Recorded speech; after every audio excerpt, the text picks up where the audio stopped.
ആ കുട്ടിച്ചാളയിൽ നിന്ന് നമ്മളൊരു കുറച്ചെടുത്ത് വറുത്തു ഉച്ചയ്ക്ക്. കുറച്ചല്ല, പകുതി തന്നെ വറുത്തു. പിന്നെ നല്ല ചെറിയ നത്തോലിയും കിട്ടിയിട്ടുണ്ടായിരുന്നു, അതും വറുത്തു. നല്ല ഫ്രഷ് നത്തോലി, അതും നല്ല ടേസ്റ്റായിരുന്നു. അപ്പോൾ കുറച്ച് വറുക്കുകയും ചെയ്തു, ബാക്കി പകുതി എടുത്ത് വയ്ക്കുകയും ചെയ്തു. അപ്പോൾ 2 കറിയായി. ഹായ് ഫ്രണ്ട്സ്, ഇന്ന് ബീച്ചിൽ പോയപ്പോൾ ഞങ്ങൾ വലയിൽ പിടിച്ചു കൊണ്ടു ചെറിയ ചെറിയ ചാളക്കുട്ടികളെ കണ്ടു. അപ്പോൾ മേടിച്ചതാണ്. ഒരു 100 വലക്കാർ ഒരുമിച്ച് നിന്ന് ഇങ്ങനെ തീരത്ത് പിടിച്ചു കൊണ്ടുവന്ന് ഇങ്ങനെ വലയിൽ നിന്ന് പറിച്ച് ഇടുമായിരുന്നു. അപ്പോൾ അതിൽ നിന്ന് വാങ്ങിച്ചതാണ്. 100 രൂപയ്ക്കൊരു 100-150 ചാള കിട്ടിക്കാണും ബീച്ചിൻ്റെ സൈഡിൽ നിന്ന്. അപ്പോൾ അത് വാങ്ങിച്ചു കൊടുന്ന് ഉച്ചയ്ക്ക് കുറച്ച് എടുത്തങ്ങ് വറുത്തു. പിന്നെ ബാക്കിയുള്ളത് വൈകുന്നേരം പുളി പിഴിഞ്ഞിട്ട് ചെറിയ കറി വെക്കാമെന്ന് വിചാരിച്ചു. അത് ഈസി ആയിട്ട് വെക്കാൻ പറ്റുന്ന ഒരു കറിയാണിത്. ഇതിൻ്റെ റെസിപ്പി എങ്ങനെയാണെന്ന് വെച്ചാൽ, ഇതിൽ ചാള നന്നാക്കി വൃത്തിയായിട്ട് കഴുകിയെടുത്തു. അതിൽ കുറച്ച് മഞ്ഞൾപ്പൊടി ഇട്ടു, പിന്നെ കുറച്ച് മുളക് പൊടി ഇടുക,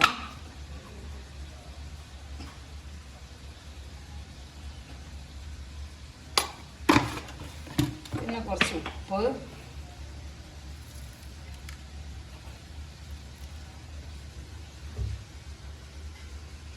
പിന്നെ നമ്മൾ കുറച്ച് ചുവന്നുള്ളി, കറിവേപ്പില, പച്ചമുളക്, ഇഞ്ചി, ഇത് 4 കൂടി ചതച്ചിടണം.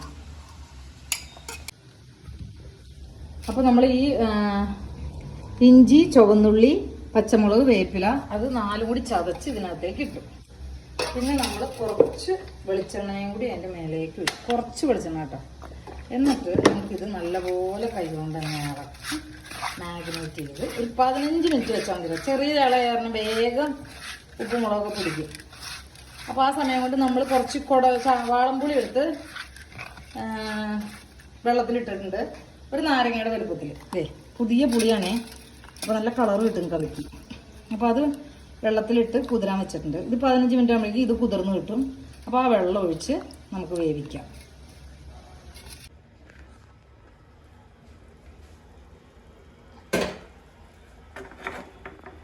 അപ്പോൾ നമ്മൾ ചട്ടി ഗ്യാസേൽ വെച്ചു.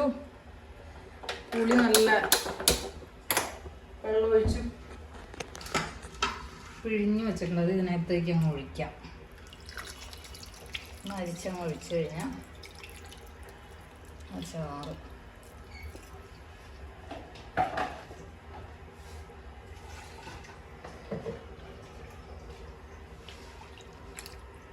അധികം ചാറുള്ള കറിയല്ല കേട്ടോ. ഇത് പറ്റിച്ച മാതിരിയുള്ള കറിയാണ്. കുടപ്പുളി ഇട്ട് പറ്റിക്കില്ല, അതേപോലെ ചാള വറ്റിച്ചത്. ഞങ്ങളുടെ നാട്ടില് അങ്കമാലി ഭാഗത്തൊക്കെ അമ്മമ്മ വയ്ക്കണ കറിയാണ്.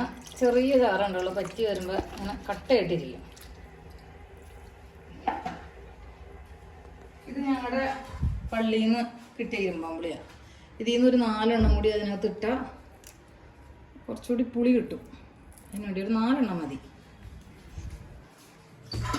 മലരയല്ല, മലരെ അതൊരു 4 എണ്ണം കൂടി. അല്ലല്ലോ, അലരെ തന്നെ വരിക. ഒരു 4 എണ്ണം കൂടി അരിഞ്ഞിട്ട് കഴിഞ്ഞാൽ ഒരു 15 മിനിറ്റ് മതി വേവാൻ. 15 മിനിറ്റ് കഴിഞ്ഞ് നല്ല അടിപൊളി മീൻകറി റെഡി ആയി കിട്ടും.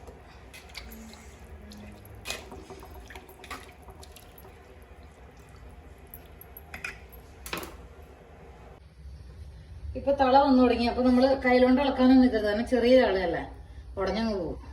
അതുകൊണ്ട് ഇങ്ങനെ ചട്ടി ഒന്ന് ചുറ്റിച്ചാൽ മതി. എന്നിട്ട് അടച്ചു വെച്ച് ഒരു 10 മിനിറ്റ് കൂടി വേവിക്കണം.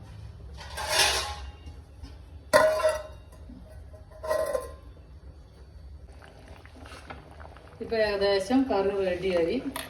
ഇനിയിപ്പോ നമ്മൾ താളിച്ച് വെച്ചേക്കണ വേപ്പിലയും മറ്റേ ചുവന്നുള്ളിയും കൂടി അങ്ങ് ഇടണം. നമ്മൾ നേരത്തെ മീൻ പുറത്ത് വെച്ചേക്കണ വെളിച്ചെണ്ണയിലാണ് അത് താളിക്കുക. അതിട്ട് കഴിഞ്ഞാൽ ഓഫ് ചെയ്ത കറി സൂപ്പർ ചാളക്കറി റെഡി. 15 മിനിറ്റ്സ് ചാളക്കറി റെഡി. നല്ല വെള്ളച്ചോറിൻ്റെ കൂടെ ഒഴിച്ച് കഴിഞ്ഞാൽ സൂപ്പർ കറിയാണ്. അപ്പോൾ എല്ലാവരും ഒന്ന് ട്രൈ ചെയ്യണേ. ഇതിങ്ങനെ കുഴച്ചൊരു ഉണ്ടയാക്കി മുക്കി തിന്നണം. അതാണ് അതിൻ്റെ ഒരു സ്റ്റൈൽ. അപ്പോൾ ഓക്കെ, ബൈ.